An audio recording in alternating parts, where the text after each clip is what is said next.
The Stop Killing Games initiative looks to start a discussion about how games could be made to be more permanent, even after their developers and publishers have moved on from maintaining and hosting them. Because it seems ridiculous that games you've paid for can just cease to exist, compared with the games of yore that are still sitting around in their CDs and cassettes, ready and waiting for you to return to if you ever want to. 2Clicks Philip has a more in-depth video about the initiative if you'd like to see him blabbering on about it as he shoehorns lots of weird footage into the video. And if you agree with the movement, then it's reliant on getting some petitions signed to get it debated in the UK Parliament or the European Commission, and those petitions deadlines are looming. Links to all of this are in this video's description.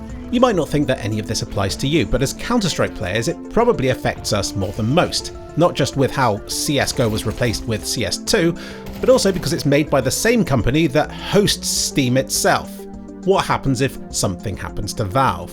But first, let's just look at what happened to CSGO. Normally, a new game like CS2 would become its own thing and would need to compete with the older title for the player base's affection. But Valve very clearly didn't want to fragment Counter-Strike's fanbase, so literally replaced CSGO in Steam with CS2, which makes it quite a unique situation, because CSGO isn't quite lost, it's still just about accessible if you enable it in the beta section of CS2, and you can still run about its maps and play against bots and so on, but the core of the game has been forcibly replaced with CS2, which lacks many of the game modes and maps that made CSGO what it was. So what is CS2? Is it a sequel or a major update to CSGO? If it wasn't for the name change, you could maybe argue that CS2 is merely a major update to the older game, which muddies the waters of whether the Stop Killing Games initiative would even cover this situation. So it's certainly an interesting discussion, questioning how much ownership we even have over the stuff that we buy. And even though CS2 is technically free, chances are you've gambled away a huge amount of money in that game for some digital items, which, again, I'm not sure how much ownership you really have over. Because what control do we have over all this stuff right now? Not a lot. Remember, Valve doesn't just run Counter-Strike, they host the whole Steam platform. So what happens if Valve goes out of business? You lose everything. Now, you'd like to think that Valve has plans should this ever happen, and they have teased at it in the past, but it would be nice to know what those plans are, wouldn't it? And it would be nice if Valve communicated with us and told us specifics about that eventuality. Yes, I know Valve going down would be unthinkable.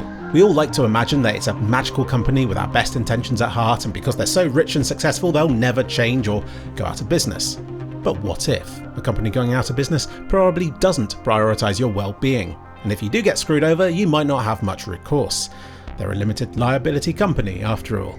So perhaps we should discuss what happens if the worst case scenario occurs. Maybe we should get better communication about what happens at the end of our product's supported lifespans, if for no other reason than because you might want to walk about Dust 2 in 50 years time, long after the game's active player base has died out, and when Valve has become a neural dream distributing platform that lets you turn on your fantasies with just a twist of a handle. Valve, please fix.